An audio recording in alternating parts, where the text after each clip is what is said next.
जल जंगल जमीन आणि आपल्या संविधानिक अधिकार आणि हक्कामध्ये हक्काला अबाधित राखण्यासाठी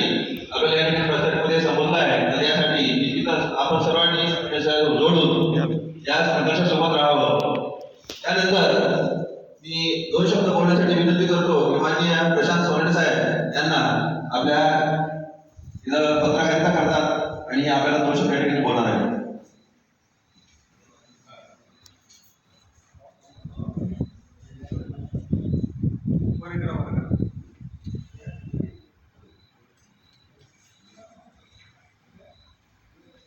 हेलो,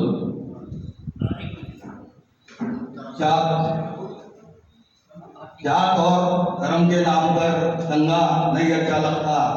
चारों तरफ नाच नंगा नहीं अच्छा लगता, और मासूमों के खून से भरे हो जिनके हाथ यहाँ पर उन्हीं दरिंदों के हाथ में तिरंगा नहीं अच्छा लगता। आपने दुनिया के सारे अजूबे देख लिए, लेकिन भोपाल और होशंगाबाद के बीच में जो भीमबेटका है, उसी तरह से होशंगाबाद के बाजू में जो आजमगढ़ की गुफाएं है, वो यदि आपने नहीं देखे तो दुनिया के सारे अजूबे देखकर कोई फायदा नहीं, क्योंकि दुनिया का सबसे बड़ा अजूबा जो है ये भीमबेटका और आजमगढ़ की गुफाएं है। इस गुफाओं में जो चित्रित आदिवासियों ने अपना जो रोज की जो जीवन मरा की जो जिंदगी जी रहे थे, वो सामूहिकता से सामुदायिकता से जो जीवन यापन कर रहे थे, उसके चित्र उन्होंने वहां पे उकेरे हैं। और यही सबसे बड़ा सबूत है कि आदिवासी यहाँ का जो है वो मूल निवासी है और मूल मालिक है, और यहाँ के जल जंगल जमीन का असल मालिक कोई होगा वो केवल आदिवासी और आदिवासी है, और उसकी उत्पत्ति से ही आदिवासी ये जल जंगल जमीन का मालिक है। लेकिन अंग्रेज जाने के बाद में जो उनकी नजर जंगल पे गई, क्योंकि वहाँ पे फॉरेस्ट नहीं था, ब्रिटेन में फॉरेस्ट नहीं है, और उनको जो ये फॉरेस्ट की यानी लकड़ी की जरूरत पड़ी, इसलिए उन्होंने आदिवासी को इधर उधर किया, नहीं तो आदिवासी का राज पूरे भारतवर्ष में था। हम आज बुल्डाना में जमा है, अयो ये बुल्डाना नहीं है, ये भिलठाना है, ये भिलों की बस्ती यहाँ पे थी, ये भिलठाना है। तो केवल बुल्डाना ही नहीं, ये भिलठाना तो पूरे भारतवर्ष की जो पहचान थी वो भिलों का भारत करती थी। इसी तरह से राजस्थान जो था वो हिंदुस्तान था। तो इसी तरह से मार्क्स ने भी कहा था कि संताल हुल जो हुआ था, जिसमें कि 30 से 25 हजार जो हमारे आदिवासी भाई थे, उनका कत्लेआम अंग्रेजों ने किया था। तो उसके जो क्रांतिवीर थे, सिद्धू कानू जान भैरव, उनकी भगिनी बुलो जानो, इन्होंने ये लड़ाई लड़ी थी। वो 1857 से पहले एक तरह से ये असल में हमारा स्वातंत्र संग्राम था। उसी तरह से हमने उल्गुलान जो बिरसा मुंडा का था, तो बिरसा मुंडा का उल्गुलान क्यों था? क्योंकि ये समाज के स्तर का जो हाशिए का आदमी है, आखिरी तबके का आदमी है, वो शोषण मुक्त और भय मुक्त जी सके, इसलिए उल्गुलान था, और वो जारी है और जारी रहेगा। और वही उल्गुलान जारी करने के लिए दशरथ बड़ावी जी ने बिरसा क्रांति दल की स्थापना की है, और वो पूरे भारतवर्ष में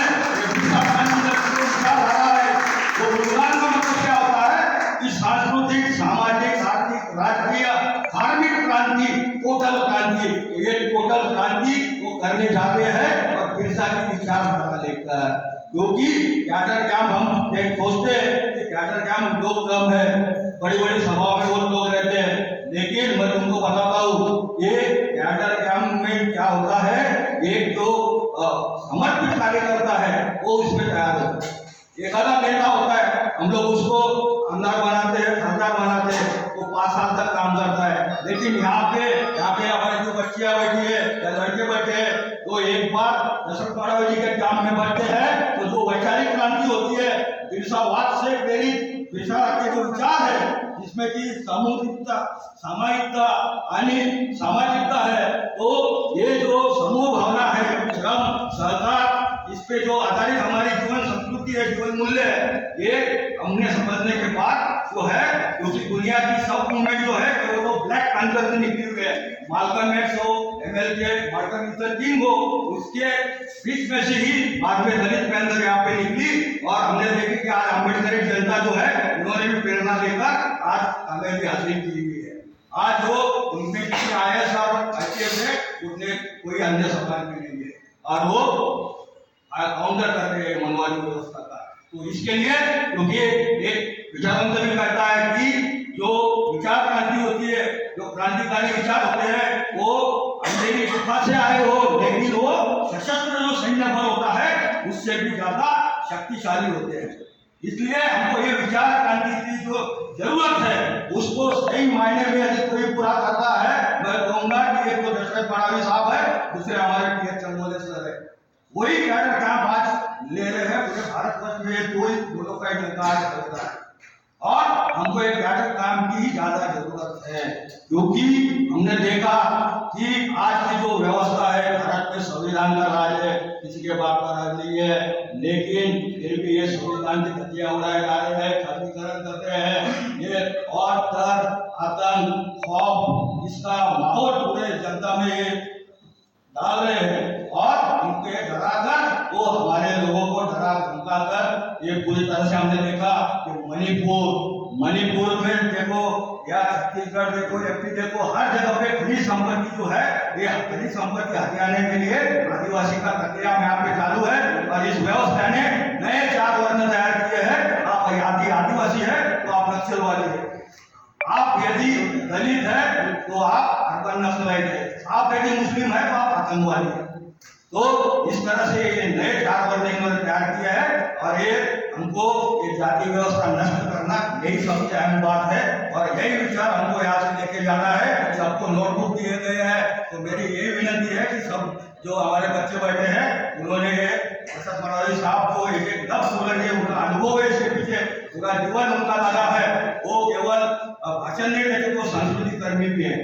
तो उन्होंने बिरसा का नाटक निकाला,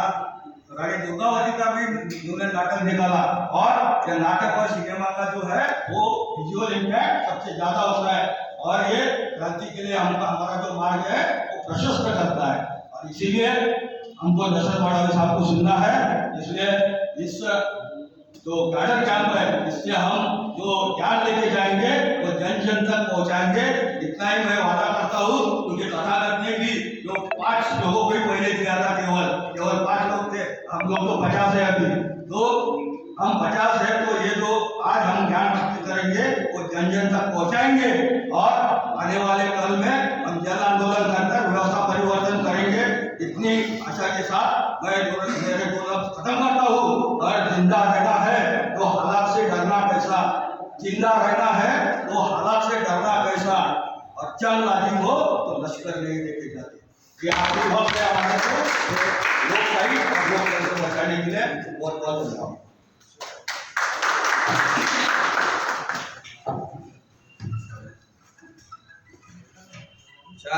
प्रशांत सोनारे साहेब यांनी आपल्या बोलण्यातून बरोबर या ठिकाणी आपण संघटित होणं फार गरजेचं आहे, आणि ही एक संघटना अशी आहे बिरसा क्रांती दल, या संघटनेसोबत तुम्ही राहिलं तर तुम्हाला निश्चितच सोबत ज्ञान मिळू शकते, तुमच्याकडे सुद्धा गुण जो आहे, लिडरशिप गुण जो आहे तो बाहेर येऊ शकते, आणि यातून बिरसा क्रांती दल ही टीम पूर्ण तुम्हाला या ठिकाणी संघर्ष